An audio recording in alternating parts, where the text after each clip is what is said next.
a lot of our life is controlled by things that are occurring in the background of our awareness. Things that we're just simply not shining attention on, and they're able to do their dirty work in the dark. Things like background narratives and beliefs and stories that we hold on to, emotions and sensations that are controlling us that we don't really want to feel, tensions in the body, impulses, reactions. It's all this kind of web, this system of just karmic conditioning, basically old conditioning that doesn't serve us. And in order to break free, you really have to just recognize that you're not any of these things. You're identified with all this stuff, but you're not any of it. It's all coming and going, arising and passing. You're not the thought, you're not the feeling, you're not the sensation, you're not the reaction, you're the awareness. And the more you're able to get in tune with that, the more you're able to be the awareness in your everyday life, the less reactive you get, the less this kind of stuff controls you. Awareness allows you to make a conscious choice based off of what actually serves you in the moment. It allows you to really act in your own best interest and in the best interest of others, both of which are deeply intertwined. Your best interest and the interest of others, from a bigger picture perspective, they're very intertwined. So, how can you just allow yourself to just watch your thoughts, to not have to identify with them? Same thing with feelings, reactions. And how can you simply value learning to let them go? How can you value the ending of your own unnecessary suffering above these reactionary impulses and just getting this short-term goal met, getting this thing so that you feel good for a little bit and then you got to chase another thing? Right? Like, you got to learn to not value that as much. If your desire is to deeply self-actualize, self-transcend, if you care about ending unnecessary suffering, if you care about internal wholeness, if you care about truth and the nature of reality and transforming yourself into a conscious individual, living consciously, if you want conscious connections with other people, it's going to require you cultivating and raising your consciousness in your everyday life. Because without that, you're just going to remain stuck in the old. And the old is not you. You're just pure consciousness appearing as form now. And you have to recognize yourself as that so that you can free yourself from all sorts of wounds, traumas, broken patterns, right? Opening yourself up to life, right? Being aware and being the witness and opening yourself up to the present experience, learning to trust the present experience, learning to open to it and become resilient, not avoidant of, let's say, the pain that naturally occurs as you live life. Heartbreak, rejection, confusions, the fear of death, right? Fully embracing life head on, not being afraid of every little thing and then always living in this state of perpetual closure and fear and resistance and tension.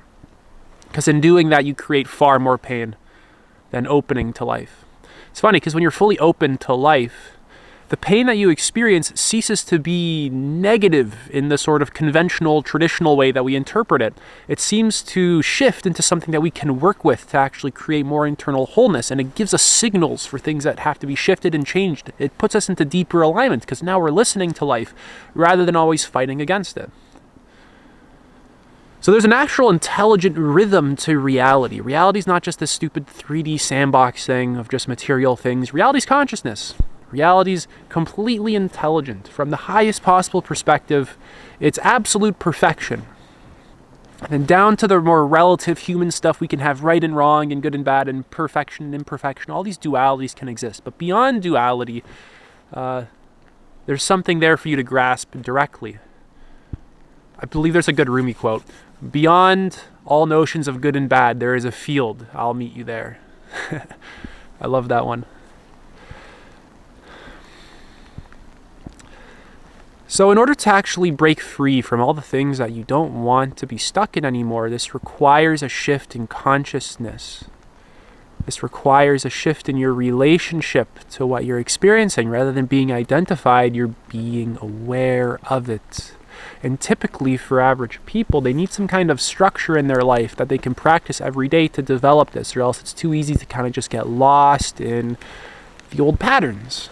People are too busy, they don't have the vision, they don't have the motivation. So how do you implement that into your life so you can actually make a real shift? You need some structure, some accountability,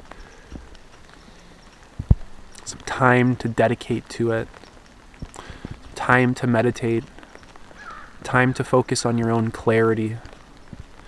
You got to value these things. And you ultimately have to value truth and consciousness and opening up to life, which is love. Just opening up to the present experience without fighting against it. That's real love. Full openness to life, fully embracing it regardless of what it is. Right? This doesn't mean you can't say no or set boundaries, because there's going to be that part of you that wants to say no and set boundaries, and you got to be open to that part too. It's very paradoxical. Right? Very paradoxical stuff. Sounds like I'm contradicting myself, but I'm not. The paradox, actually, they work together. So you have to value those things I just spoke of more than the short-term goal, more than manipulating, exploiting, more than like your strategies to just get what you want now and like extract. You have to value giving and receiving, being in harmony with life, being in flow and connection with life. You have to value being present and actually just surrendering your bullshit. If there's no better way I can say it. There's an excruciating amount of bullshit that people cling on to, beliefs, narratives, stories, unprocessed emotions. There's like this warehouse of bullshit that needs to be let go of and examined and brought to the light of awareness for it to dissolve. And you actually have to care about that. You need to like put that into your life practically. It needs to be a part of who you actually are at the identity level. It has to be a part of your sense of self. It has to become a part of your ego, part of your patterns. Because all deep change occurs at the identity level. Reality revolves around who you're being. Reality revolves around your identity, who you see yourself to be. Because then from there, your beliefs, your actions, a lot of things arise from there. From your identity. Identities and ego are very fundamental in human experience.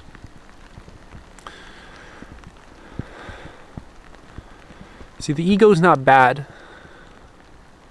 but how can we make ourselves more loose, more open, rather than rigid and tense and in survival mode?